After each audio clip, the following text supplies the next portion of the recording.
नमस्कार, आपका बहुत बहुत स्वागत है हमारे YouTube चैनल इंडिया स्पीक्स पर। मॉरिशस गणराज्य अफ्रीकी महाद्वीप के तट पर दक्षिण पूर्व में लगभग 900 किलोमीटर की दूरी पर हिंद महासागर में और मेडागास्कर के पूर्व में स्थित एक द्वीप देश है।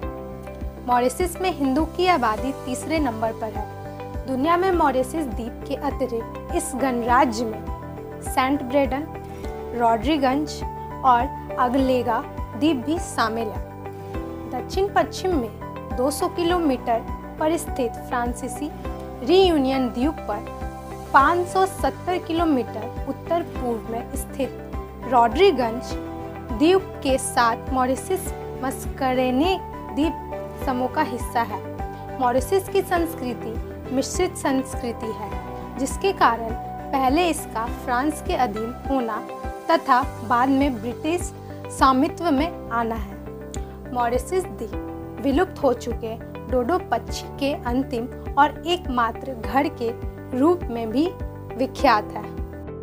मॉरिशस के सबसे पुराने अभिलेख लगभग 10वीं शताब्दी की शुरुआत के हैं, जो द्राविड़, तमिल और ऑस्ट्रोनेसी नाविकों के संदर्भ से आते हैं। पुर्तगाली नाविकों पहले यहाँ 1507 में आए थे और उन्होंने इस निर्जन द्वीप पर एक यात्रा अड्डा स्थापित किया और फिर इस द्वीप को छोड़कर चले गए। सन 1598 में हॉलैंड के 3 पोर्ट जो मसाला द्वीप, स्पाइसेस आइलैंड की यात्रा पर निकले थे, एक चक्रवात के दौरान रास्ता भटक गए और भटक कर यहाँ आकर पहुँच गए। उन्होंने इस द्वीप का नाम अपने नासाओ के युवराज मॉरिशस के सम्मान में रखा, मॉरिशस रख कर दिया।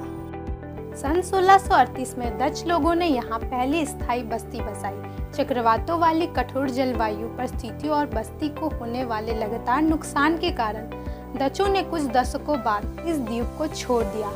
फ्रांस, जिसका पहले से ही इसके पड़ोसी आइडल बॉर्बन अब रियूनियन द्वीप पर नियंत्रण था, सन 1715 में मॉरिशस पर कब्जा कर लिया और इसका नाम बदलकर आइडल दे फ्रांस का द्वीप रख दिया। फ्रांस के शासन में यह द्वीप एक समृद्ध अर्थव्यवस्था के रूप में विकसित हुआ, जो चीनी उत्पादन पर आधारित थी। यह आर्थिक परिवर्तन गवर्नर राज्यपाल फ्रेकोसिस महोदय लैब्रोडिज ने द्वारा दिया गया था।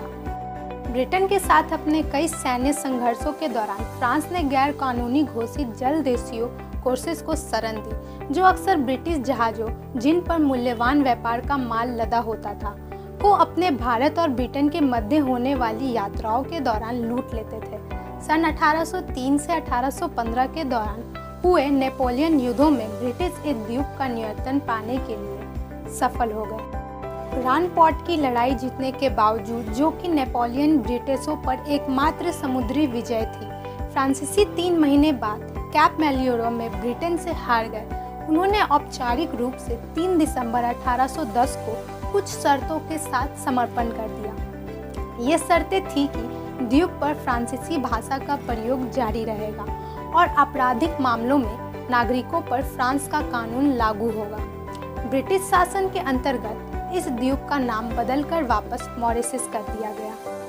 सन 1965 में ब्रिटेन ने चौगास द्वीप समूह को मॉरिशस से अलग कर दिया।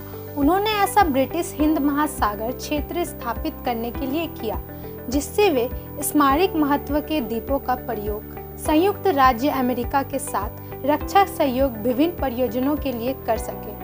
हालांकि मॉरिशस की तत्कालीन सरकार उनके इस कदम से सहमत थी, पर बाद की सरकारों ने उनके इस कदम को अंतर्राष्ट्रीय कानून के तहत अवैध बताया है और इन द्वीप समूह पर अपना अधिकार जताया है। उनके इस दावों को संयुक्त राष्ट्र द्वारा भी मान्यता दी गई है। मॉरिशस ने 1968 में स्वतंत्रता प्राप्त की और देश सन 1992 में एक गणतंत्र बना।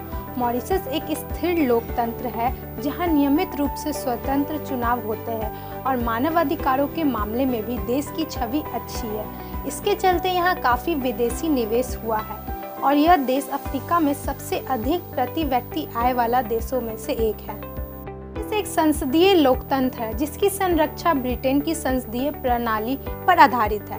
राज्य का प्रमुख राष्ट्रपति होता है जिसका कार्यकाल 5 वर्ष का होता है और उसका चुनाव राष्ट्रीय सभा मॉरिशस की एक सदनीय संसद करती है। राष्ट्रीय सभा के 62 सदस्य जनता द्वारा चुने जाते हैं, जबकि 4 से 8 सदस्य की नियुक्ति चुनाव में हारे श्रेष्ठ पराजित उम्मीदवारों के बीच से जातीय अल्पसंख्यकों का प्रतिनिधित्व करने के लिए तब की जाती है जब इन समुदायों को चुनाव से उचित प्रतिनिधित्व न मिला हो। मॉरिशस को इसकी स्वादिष्ट खाने से भी जाना जाता है, जो भारतीय, चीनी, क्रियोल और यूरोपियन खानों का मिश्रण है। इस द्वीप पर रम का उत्पादन बड़े पैमाने पर होता है। 1638 में डच लोगों ने मॉरिशस को सबसे पहले गन्ना से परिचित कराया। डच गन्ने की खेती को मुख्यतः अरक रम का एक पूर्व प्रकार का उत्पादन के लिए करते थे, लेकिन फ्रांस और ब्रिटेन के शासन के दौरान यहाँ गन्ने की खेती को बड़े पैमाने पर कर दिया गया, जिनसे इस द्वीप का आर्थिक विकास में काफी योगदान दिया।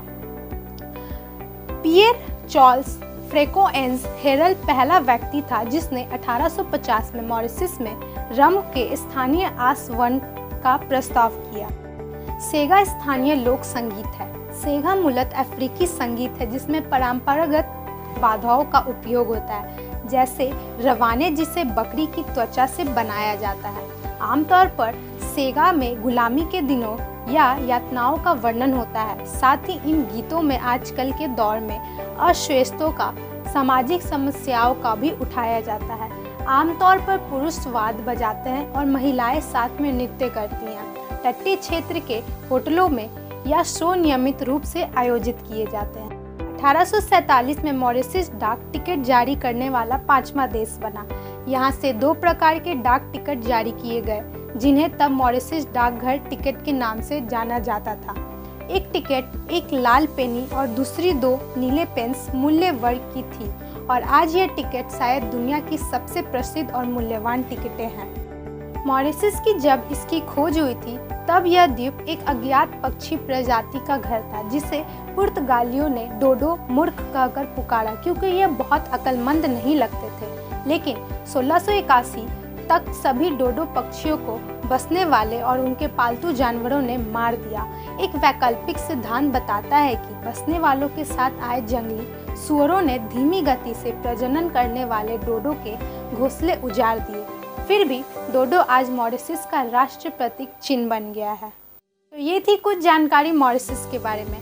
ऐसी वीडियोस देखने के लिए और अमेजिंग फैक्ट्स जानने के लिए आप हमारे YouTube चैनल इंडिया स्पीक्स को सब्सक्राइब करें और ज़्यादा से ज़्यादा लोगों को शेयर करें। Thank you.